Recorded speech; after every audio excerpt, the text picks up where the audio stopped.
नमस्कार दोस्तों, मैं आप सभी का अपने चैनल पर स्वागत करता हूं। दोस्तों, भारत का पड़ोसी देश पाकिस्तान आजकल अपनी मिसाइल पावर का प्रदर्शन करके भारत को अपनी ताकत दिखाने की कोशिश कर रहा है।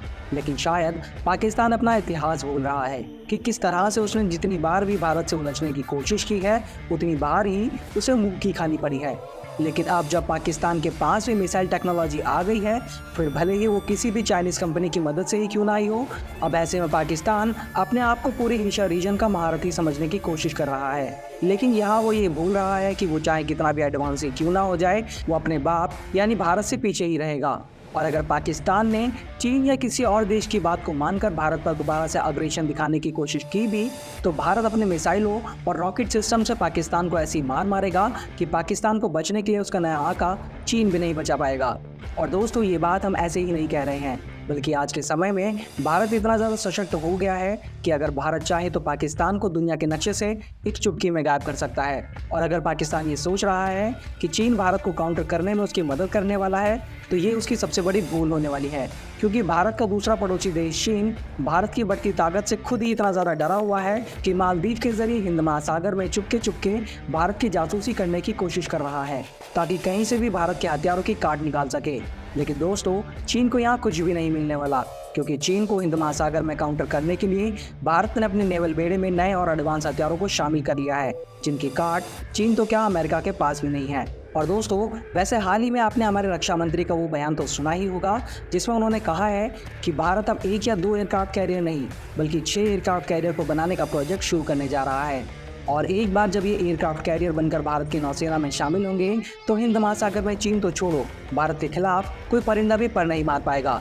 लेकिन दोस्तों, आज की वीडियो में हम आपको भारत के उस सोच के बारे में बताने वाले हैं जो इतनी एडवांस है कि जिसके एक बार से भारत पाकिस्तान जैसे आतंकी देश को एक चुटकी में दुनिया के नक्शे से गायब कर सकता है। दोस्तों, आज की वीडियो में हम भारत की रॉकेट फोर्स की पावर का कंपैरिजन पाकिस्तान की रॉकेट शक्ति से करके आपको ये बताने वाले हैं कि कौन किस पर कितना भारी है।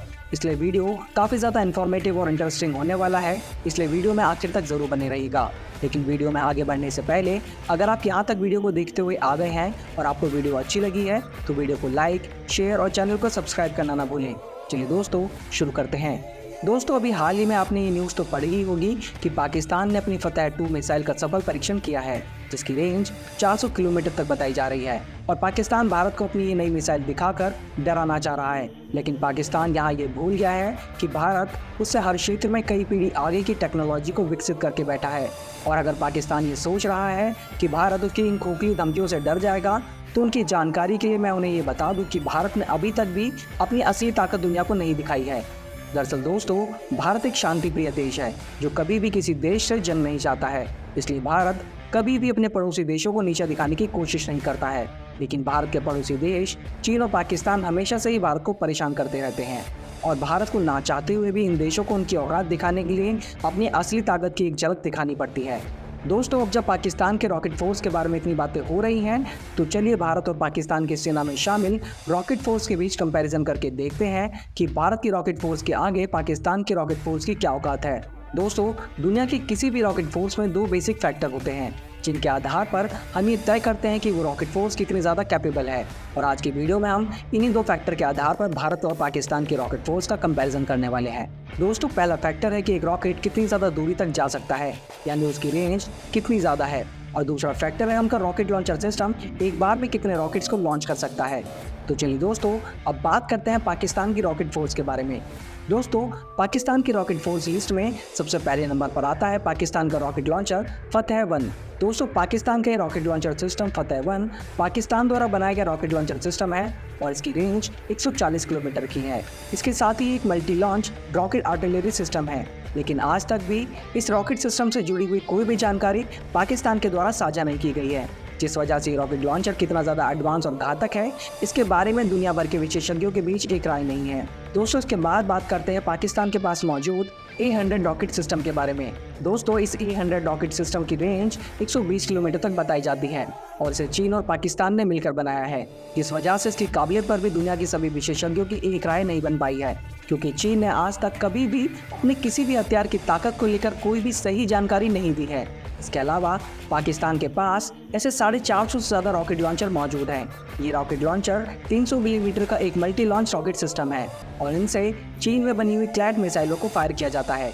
यह रॉकेट लॉन्चर 29.6 फीट लंबा एक रॉकेट लॉन्चर सिस्टम है।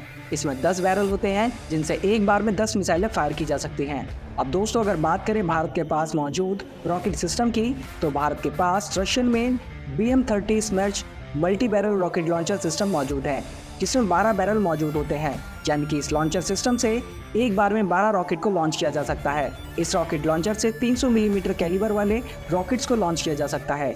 इन रॉकेट सिस्टम की रेंज 90 किलोमीटर तक होती है, यानी कि 90 किलोमीटर दूर तक एक टारगेट को पूरी तरह से नष्ट कर सकते हैं। अब दोस्तों यहाँ पर आप में से कुछ लोग बोलेंगे कि इनकी रेंज तो पाकिस्तान के फतेह-1 और A100 से काफ़ी ज़्यादा कम है, कि उन दोनों रॉकेट लॉन्चर की रेंज को चीन और पाकिस्तान ने बताया है, जो कि अपने देश के लोगों को इस सच बोलने पर मरवा देते हैं। तो उनके द्वारा बताए गए आंकड़ों पर दुनिया का कोई भी देश कैसे विश्वास कर सकता है। और वहीं भारत के बेड़े में मौजूद सभी हथियार वॉर टेस्टेड हैं, यानी कि भारत के पास मौजूद ये रॉकेट सिस्टम कभी ना कभी दुनिया के किसी भी कोने में युद्ध में इस्तेमाल किए जा चुके हैं और इनकी परफॉर्मेंस भी उत्तम श्रेणी की रही है। अब अगर बात करें भारत के पास मौजूद इन रॉकेट लॉन्चर पर कौन कौन से हथियार लगाए जा सकते हैं, तो दोस्तों इन रॉकेट्स को एक ट्रक माउंटेड लॉन्चर से फायर किया जाता है और इन रॉकेट में cluster munition, anti personal, anti tank, heat और थर्मोबैरिक वॉरहेड्स को लगाया जा सकता है। दोस्तों अब अगर आप ये सोच रहे हैं कि थर्मोबैरिक वॉरहेड कौन से होते हैं, तो आप इस वीडियो को हमारे चैनल पर देख सकते हैं, जिसमें हमने इन थर्मोबैरिक वॉरहेड के बारे में पूरी डिटेल में बात की है। इन रॉकेट्स की लंबाई 39 फीट होती है और भारत के पास ऐसे 372 लॉन्चर्स एक्टिव कंडीशन में मौजूद हैं। इसके बाद अगर बात करें भारत के पास मौजूद दूसरे रॉकेट सिस्टम की, तो दोस्तों भारतीय सेना आज के समय में Pinaka multi barrel rocket launcher system का भी इस्तेमाल करती है, जो कि भारतीय वैज्ञानिकों ने पूरी तरह से भारत में ही बनाया है। और अभी के समय भारतीय सेना के पास 180 पिनाका रॉकेट सिस्टम मौजूद हैं। दोस्तों अब अगर इन रॉकेट सिस्टम की रेंज की बात करें, तो इन रॉकेट सिस्टम की रेंज 37 से 60 किलोमीटर तक होती है और हर साल भारत ऐसे 5000 रॉकेट्स को भारत में ही मैन्युफैक्चर करता है। दोस्तों इन रॉकेट्स के अब तक 8 वेरिएंट बनाए गए हैं, जिनमें से 4 को भारतीय सेना इस्तेमाल करती है और 2 बनकर तैयार हो गए हैं, लेकिन अभी ट्रायल फेज में हैं और 2 अंडर डेवलपमेंट फेज में हैं। दोस्तों इन रॉकेट लॉन्चर सिस्टम को भारत एक्सपोर्ट भी करता है और भारत के पिनाका रॉकेट सिस्टम का पहला खरीदार आर्मेनिया है और आर्मेनिया की सेना इनका इस्तेमाल भी करती है। और ये बात तो सभी को पता है कि आर्मेनिया और अजरबैजान के बीच युद्ध चल रहा है, जिसमें आर्मेनिया की सेना ने अजरबैजान पर अच्छी बढ़त बना ली है। दोस्तों इसीलिए मैंने आपसे वीडियो में पहले भी कहा है कि भारत के सभी रॉकेट सिस्टम पूरी तरह से वॉर टेस्टेड हैं और पाकिस्तानी एयर डिफेंस सिस्टम के लिए इन्हें रोक पाना नामुमकिन है। दोस्तों पिनाका रॉकेट सिस्टम के जो 2 वेरिएंट अभी टेस्टिंग फेज में हैं, उनका नाम ERR-122 और MK2ER है, जिनकी रेंज 40 किलोमीटर और 90 किलोमीटर है। और इसके अलावा इसके 2 वेरिएंट MK3 और MK3ER अभी डेवलपमेंट फेज में हैं, जिनकी रेंज 120 किलोमीटर से लेकर 200 किलोमीटर तक होने वाली है।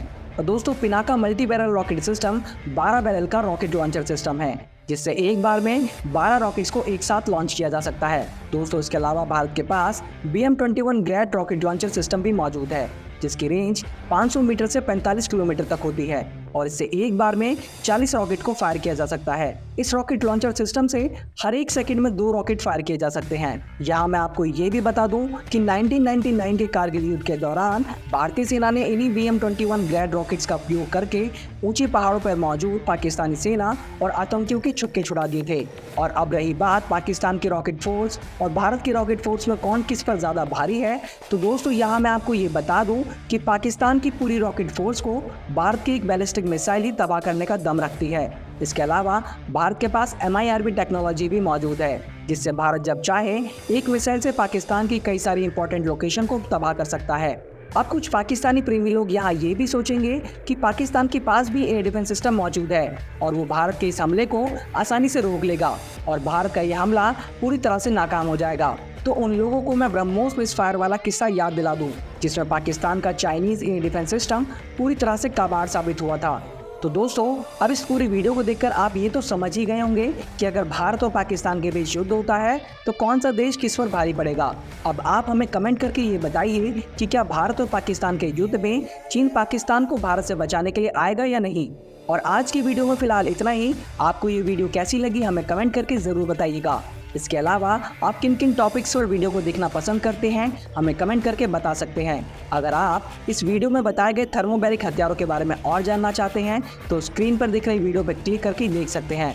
दोस्तों, वीडियो को अंत तक देखने के लिए आप सभी का बहुत बहुत धन्यवाद। जल्दी मिलते हैं नई वीडियो के साथ, तब तक के लिए जय हिंद, जय भारत।